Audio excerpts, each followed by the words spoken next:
Hello friends, అందరూ ఎలా ఉన్నారు? ఈరోజు మనం మన లైఫ్‌లో మన డబ్బుని ఎలా మెయింటైన్ చేయాలో చూద్దాం. మనకి ఇన్‌కమ్ చాలా సోర్స్‌ల నుంచి రావచ్చు. లైక్ సాలరీ అమౌంట్ కానీ, లేదంటే పార్ట్ టైమ్ జాబ్స్ కానీ, లేదంటే ఓవర్ టైమ్స్ కానీ, ఇలా చాలా రకాలుగా మనకి డబ్బు ఇన్‌కమ్ రూపంలో వస్తుంది. మనకు వచ్చిన ఇన్‌కమ్‌ని మనం 3 పార్ట్స్‌గా డివైడ్ చేసుకోవాలి. అవేంటంటే investment amount and expenses amount and emergency fund. Investment కోసం మనకు వచ్చిన ఇన్‌కమ్‌లో 20%ని కేటాయించాలి. ఎక్స్‌పెన్సెస్ కోసం మనకు వచ్చిన ఇన్‌కమ్‌లో 70% కేటాయించాలి. ఎమర్జెన్సీ ఫండ్ కోసం మనకు వచ్చిన ఇన్‌కమ్‌లో 10%ని కేటాయించాలి. ఎగ్జాంపుల్‌గా నేను ఒక పర్సన్‌కి ఆహ్, మల్టిపుల్ ఇన్‌కమ్ సోర్స్ ద్వారా మంత్లీ 40,000 వస్తుందనుకోండి. దాంట్లో 20% అంటే 8,000. ఆ 8,000ని మనము ఇన్వెస్ట్‌మెంట్ కోసం సెపరేట్‌గా పెట్టుకోవాలి. 40,000లో 10% అంటే 4,000. ఆ 4,000ని మనం ఎమర్జెన్సీ ఫండ్ కోసం సెపరేట్‌గా పెట్టుకోవాలి. మిగిలిన మిగిలిన 28,000 ఎక్స్‌పెన్సెస్ కోసం సెపరేట్‌గా పెట్టుకోవాలి.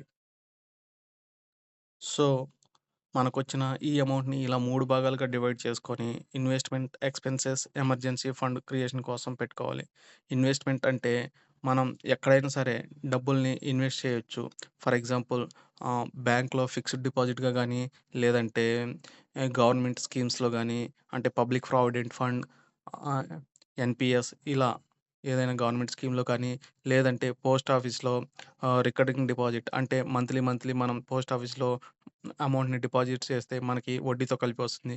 అలా అయినా డిపాజిట్ చేసుకోవచ్చు. లేదంటే స్టాక్ మార్కెట్, మ్యూచువల్ ఫండ్స్ ఇలా ఎక్కడైనా సరే మనం ఇన్వెస్ట్ చేసుకోవాలి.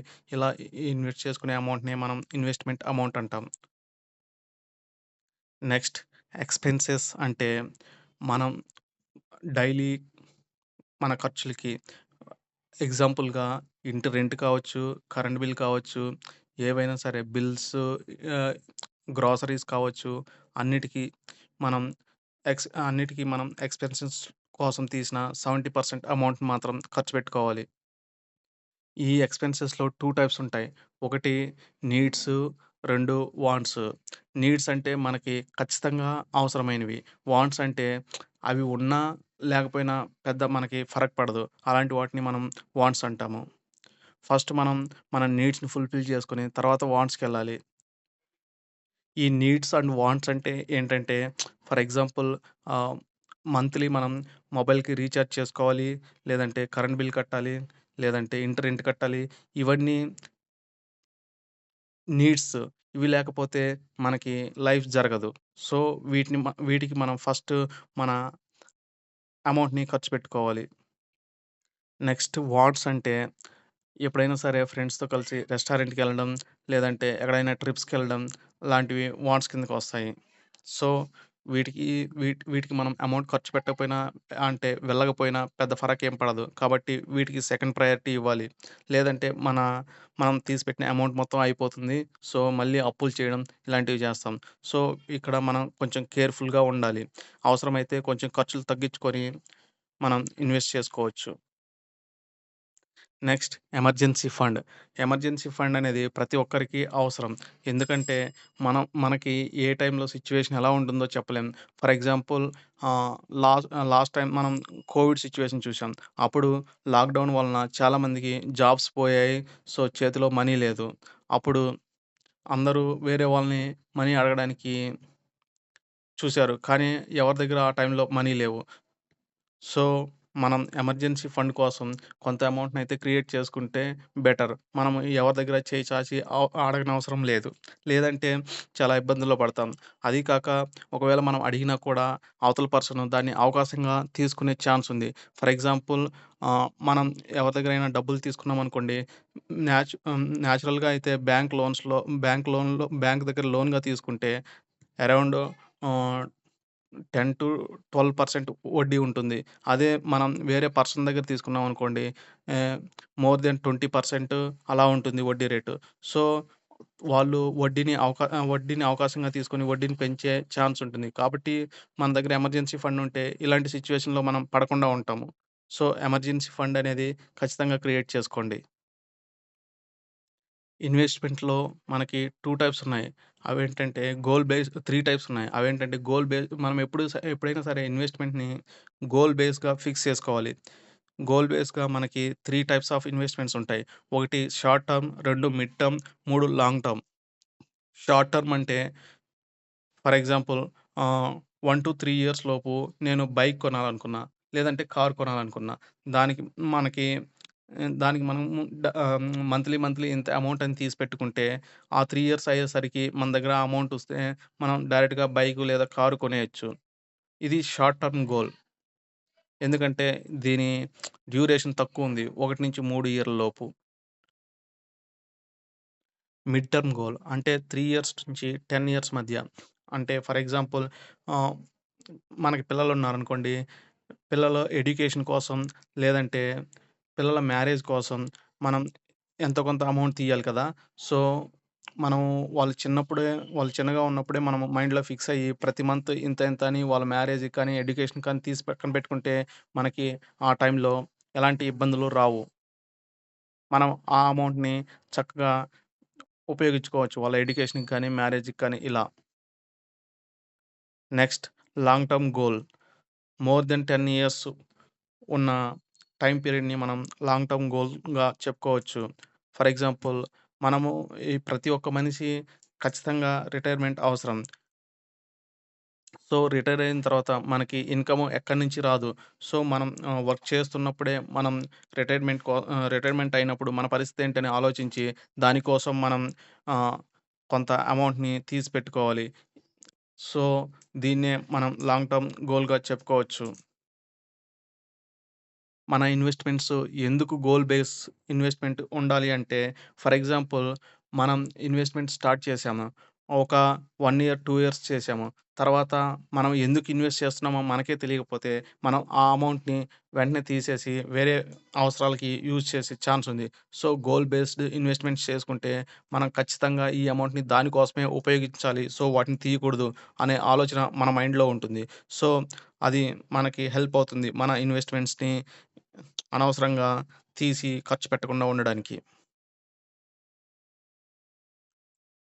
ప్రతి మనిషిని పేదవాడిగా మార్చేది ఏంటంటే హాస్పిటల్ మనిషి చనిపోయిన తర్వాత సంపాదించే మనిషి చనిపోయిన తర్వాత ఆ ఇంటికి పేదరికం ఆటోమేటిక్‌గా వచ్చేస్తుంది. డబ్బుని సరిగ్గా మేనేజ్ చేసేవాళ్ళు లేకపోవడం వలన, సో, డబ్బు సంపాదించేవాళ్ళు లేకపోవడం వలన. సో, ఈ 2 ప్రాబ్లమ్స్‌లో మనం పడకుండా ఉండాలంటే దానికి బెస్ట్ సొల్యూషన్ ఇన్స్యూరెన్స్. ఇన్సూరెన్స్‌లో 2 టైప్స్ ఉంటాయి. ఒకటి health insurance, 2 term insurance. Health insurance అంటే మనకి ఏదైనా అనారోగ్యం చేత మనం హాస్పిటల్‌లో అడ్మిట్ అయితే, మనకి ఎ మోస్ట్‌లీ మనం తీసుకున్న హెల్త్ ఇన్స్యూరెన్స్‌లో కవర్ అవుతుంది. మనం డబ్బులు ఖర్చు పెట్టాల్సిన అవసరం ఉండదు. ఫర్ ఎగ్జాంపుల్ మనం ఇన్వెస్ట్ చేసి ఒక 8,00,000 పోగు చేసామనుకోండి. మనకి ఏదైనా అనుకోని సిట్యుయేషన్‌లో మనం యాక్సిడెంట్ అయ్యి కానీ, లేదంటే ఏదైనా ప్రాబ్లమ్ వలన హాస్పిటల్‌లో అడ్మిట్ అయ్యామనుకోండి. సర్జరీ ఇలాంటివి చేయాలని చెప్పారనుకోండి. అప్పుడు ఫర్ ఎగ్జాంపుల్ దానికి ఒక 8,00,000 ఖర్చయ్యాయనుకోండి. అప్పుడు మనం ఎక్కడి నుంచి ఖర్చు పెడతాం? మన మనం ఇన్వెస్ట్ చేసిన మన 8,00,000 మొత్తం హాస్పిటల్‌కే సరిపోతాయి. సో, మనం అప్పుడు పేదవాళ్ళుగా మారిపోయే ఛాన్స్ ఎక్కువగా ఉంటుంది. అదే మనకి హెల్త్ ఇన్స్యూరెన్స్ ఉందనుకోండి. ఆ హెల్త్ ఇన్స్యూరెన్స్ వాళ్ళు మనకి హాస్పిటల్ ఫీ కడతారు. సో, మనం కొంచెం సేఫర్ సైడ్‌లో ఉంటాం. మన ఇన్వెస్ట్‌మెంట్స్‌ని కూడా బ్రేక్ చేయాల్సిన అవసరం రాదు. అది హెల్త్ ఇన్స్యూరెన్స్.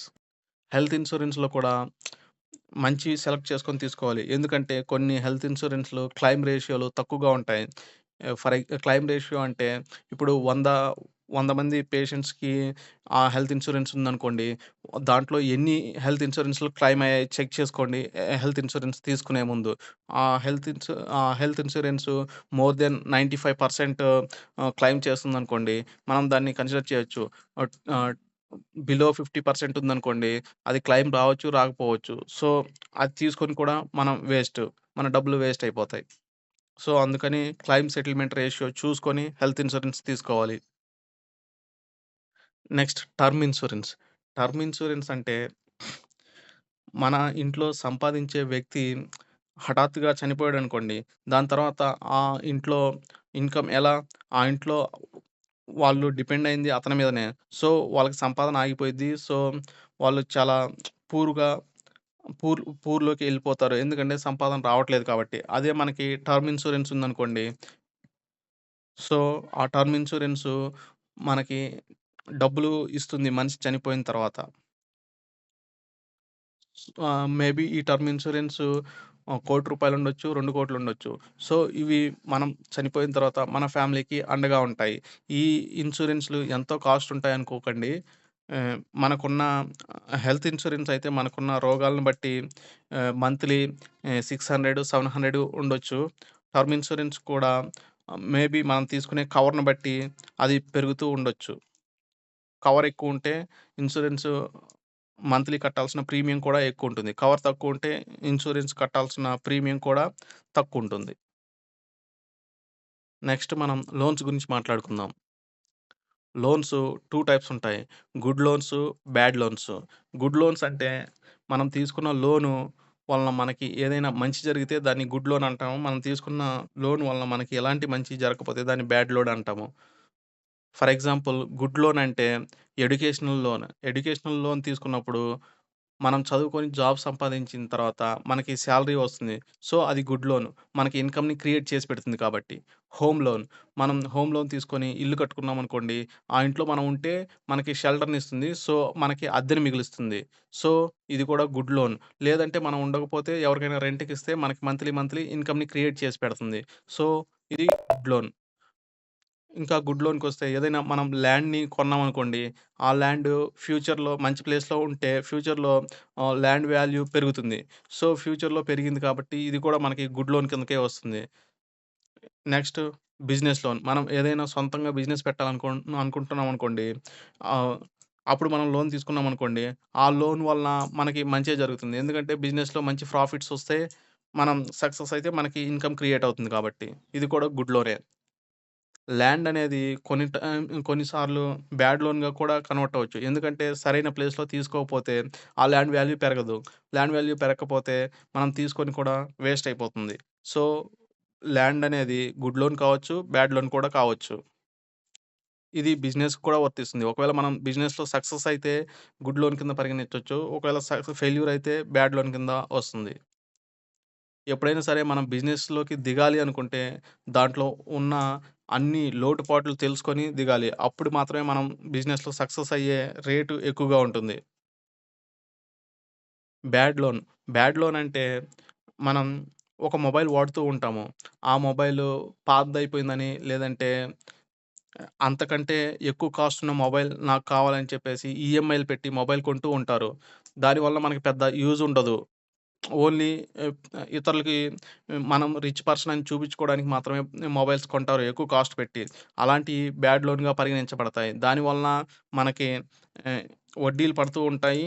సో, మనం కొత్త మొబైల్ కొనడం వలన ఈ మొబైల్‌ని వేస్ట్‌గా పడేస్తాము. సో, ఇక్కడ మనకైతే నష్టం జరుగుతుంది. ఇలా నష్టం జరిగే వాటిని మనం బ్యాడ్ లోన్స్‌గా పరిగణించవచ్చు. మనం ఎవరికైనా సరే పార్టీ ఇవ్వాలని చెప్పి, మన దగ్గర డబ్బులు లేకపోతే లోన్ తీసుకొని మరి పార్టీ ఇస్తుంటే, ఇది ఖచ్చితంగా బ్యాడ్ లోనే. ఎందుకంటే, ఆ పార్టీ వలన నీకైతే ఏమి రాదు. నువ్వు మంచిగా పార్టీ ఇస్తే వాళ్ళు నిన్ను మెచ్చుకుంటారు. అంతేకాని నీ అప్పులు వాళ్ళు కట్టరు కదా! సో, దానివల్ల నీకు ఏమి ఇన్‌కమ్ రాదు. ఒక్క షో ఆఫ్ తప్పితే. ఎలా అంటే, మంచిగా పార్టీ ఇస్తే, చూడరా వాడు ఎంత డబ్బు ఖర్చు పెట్టి పార్టీ ఇచ్చాడో అని గొప్పగా చెప్పుకుంటారు. సో, ఇది గుడ్ లోన్ అవ్వదు. ఎందుకంటే, మనకి ఆ పేరొస్తుంది కానీ మన డబ్బులైతే పోతూ ఉంటాయి. సో, ఇది బ్యాడ్ లోన్. ఇంకా మనం ఎక్కడికైనా ట్రిప్‌కి వెళ్ళాలనుకోండి, దానికి కూడా మనం లోన్ తీసుకొని ఎళ్ళామనుకోండి, ఇది కూడా బ్యాడ్ లోనే. ఎందుకంటే, తర్వాత మనం దాన్ని తీర్చాలి కదా! సో, ట్రిప్‌కి వెళ్ళడం వలన మనకైతే అమౌంట్ రాదు కదా! సో, ఇది బ్యాడ్ లోనే. ఎప్పుడైనా సరే మనం లోన్స్ తీసుకునేటప్పుడు గుర్తుపెట్టుకోవాల్సింది, మనం ఆహ్, లోన్స్ తీసుకున్నామంటే, మన మంత్లీ ఖర్చుల్లో 30% కంటే తక్కువుండాలి ఆ లోన్స్. సో, ఇలా ఉండేలా చూసుకుంటే మనకి అప్పుల బాధలు ఎక్కువగా ఉండవు. సో, మన ఫ్యూచర్ బాగా ఉంటుంది. చాలామంది అంటుంటారు, "సార్ నా ఇన్‌కమ్ ఓన్లీ 20,000 సో, నేను ఎలా సేవ్ చేయాలి?" అని. అలాంటప్పుడు నువ్వు ఖచ్చితంగా ఇన్‌కమ్‌ని పెంచుకోవడానికి ట్రై చెయి. ఎలా అంటే నువ్వు ఓన్లీ నీ సాలరీ మీద మాత్రమే డిపెండ్ అవ్వకు. నువ్వు మల్టిపుల్ ఇన్‌కమ్ సోర్స్‌ని క్రియేట్ చేసుకో. లైక్ నీకు ఏదైనా టాలెంట్ ఉండొచ్చు. ఫర్ ఎగ్జాంపుల్ నువ్వు యూట్యూబ్‌లో సక్సెస్ అయ్యే పర్సన్ అయ్యి ఉండొచ్చు. లేదంటే నువ్వు స్టోరీస్ రాసే సత్తా నీలో ఉండొచ్చు. లేదంటే నువ్వు డబ్బింగ్ చెప్పగలిగే సత్తా ఉండొచ్చు. నీకు ఫ్రీ టైమ్ ఉన్నప్పుడు వీటిని పెట్టి నువ్వు అమౌంట్‌ని సంపాదించడానికి ట్రై చెయ్యి. లేదంటే నువ్వు యాడ్స్ నీలో యాడ్స్ క్రియేట్ చేసే సత్తా ఉంటే నువ్వు యాడ్స్ క్రియేట్ చేసి సంపాదించొచ్చు. ఇలా ఎవరికైనా సరే చాలా టాలెంట్లుంటాయి. సో, మనం ఇన్‌కమ్ కోసం ఓన్లీ ఒక్క వే మీద డిపెండ్ అవ్వకూడదు. మల్టిపుల్ వేస్ మీద డిపెండ్ అయితే మనం త్వరగా రీచ్ అవ్వడానికి ఛాన్స్ ఉంటుంది. Last and final point. ఎప్పుడైనా సరే ఇన్వెస్ట్‌మెంట్ చేయాలి అనుకుంటే ఫస్ట్ నువ్వు నీ అప్పుల్ని తీర్చాలి. అప్పుల్ని తీర్చిన తర్వాతే నువ్వు ఇన్వెస్ట్‌మెంట్‌లకి దిగాలి. సాధారణంగా అందరూ ఏమనుకుంటారంటే, ఫస్ట్ తక్కువ అమౌంట్ ఉన్న అప్పుని తీర్చుదాము. తర్వాత ఎక్కువ అమౌంట్ ఉన్న అప్పుని తీర్చుదాము అనుకుంటారు. కానీ ఎప్పుడూ అలా చేయకండి. మీరు ఎలా చేయాలంటే, ఎక్కువ వడ్డీ రేట్ ఉన్న అప్పుని ఫస్ట్ తీర్చండి. తర్వాత తక్కువ వడ్డీ రేట్ ఉన్న అప్పుని తీర్చండి. ఎందుకంటే, మనకి వడ్డీ భారం తగ్గుతూ ఉంటుంది కదా! సో, మనం ఫస్ట్ తీర్చాల్సింది ఎక్కువ వడ్డీ ఉన్న అప్పుల్ని. ఇక్కడ గోల్ బేస్డ్ ఇన్వెస్ట్‌మెంట్‌లో మనం ఇంకో పాయింట్ చెప్పుకోవాలి. అదేంటంటే, ఇది నా పర్సనల్ ఒపీనియన్ మాత్రమే. మీకు నచ్చితే పాటించొచ్చు, లేదంటే లేదు. షార్ట్ టర్మ్ గోల్ అంటే మనం 3 ఇయర్స్ లోపు మాత్రం ఆ డబ్బుల్ని ఉపయోగించుకుంటాం కదా! సో, అలాంటి వాటిని మనం ఎక్కడ రిస్క్ ఉన్న చోటుల్లో పెట్టకూడదు. రిస్క్ ఉన్న చోటంటే స్టాక్ మార్కెట్ కావచ్చు, మ్యూచువల్ ఫండ్స్ కావచ్చు. ఇలాంటివి రిస్క్ ఎక్కువగా ఉంటాయి. సో, మనం షార్ట్ టర్మ్ గోల్స్ కోసం ఇన్వెస్ట్ చేస్తున్న అమౌంట్‌ని ఎప్పుడు కూడా బ్యాంక్‌లో ఫిక్స్డ్ డిపాజిట్ గానీ, పోస్ట్ ఆఫీసుల్లో కానీ, లేదంటే ఎ సేఫెస్ట్ ప్లేసెస్ లైక్ గవర్నమెంట్ బాండ్స్‌లో కానీ ఇన్వెస్ట్ చేసుకోవచ్చు. అంతేకాని రిస్క్ ఎక్కువ తీసుకొని స్టాక్ మార్కెట్‌లో, బాండ్స్‌లో ఇన్వెస్ట్ చేస్తే మనం నష్టపోయే ఛాన్స్ ఎక్కువుంటుంది. ఎందుకంటే స్టాక్ మార్కెట్ అట్‌లీస్ట్ 10 ఇయర్స్ పైనుంటే మాత్రమే ప్రాఫిట్ చూసే అవకాశం ఎక్కువగా ఉంటుంది. మిడ్ టర్మ్ గోల్స్ కోసమైతే ఆహ్, కొన్ని గవర్నమెంట్ స్కీమ్స్ ఉన్నాయి. ఫర్ ఎగ్జాంపుల్ పిల్లల పెళ్ళికి కానీ, చదువుకి కానీ, సుకన్య సమృద్ధి యోజన్ లాంటియి అయితే బాగా ఉపయోగపడతాయి. ఇలాంటి గవర్నమెంట్ స్కీమ్స్ మంచివున్నాయి. సెలెక్ట్ చేసుకొని, అక్కడ మిడ్ టర్మ్ గోల్స్ కోసం ఇన్వెస్ట్ చేసుకోవడం బెటర్. లాంగ్ టర్మ్ గోల్స్ కోసం అంటే, మనం రిస్క్ తీసుకుంటాము. సో, రివార్డ్ కూడా ఎక్కువగా వస్తుంది. సో, నా సజెషన్ ఏంటంటే, ఎవరైనా బాగా తెలిసిన ఫైనాన్షియన్ అడ్వైస్ తీసుకొని లాంగ్ టర్మ్ గోల్స్ కోసం మ్యూచువల్ ఫండ్స్, స్టాక్ మార్కెట్‌లో ఇన్వెస్ట్‌మెంట్ చేయడం బెటర్ అని నా ఫీలింగ్. ఎందుకంటే ఎక్కువ రిటర్న్స్ వస్తాయి. సో, లాంగ్ టర్మ్ మనం ఇన్వెస్ట్‌మెంట్ చేస్తున్నాం కాబట్టి రిస్క్ కూడా తగ్గిపోతుంది. నా ఒపీనియన్ మీకు నచ్చినట్టయితే ఈ వీడియో మీద please like and share, subscribe. Thank you friends. Take care. By by.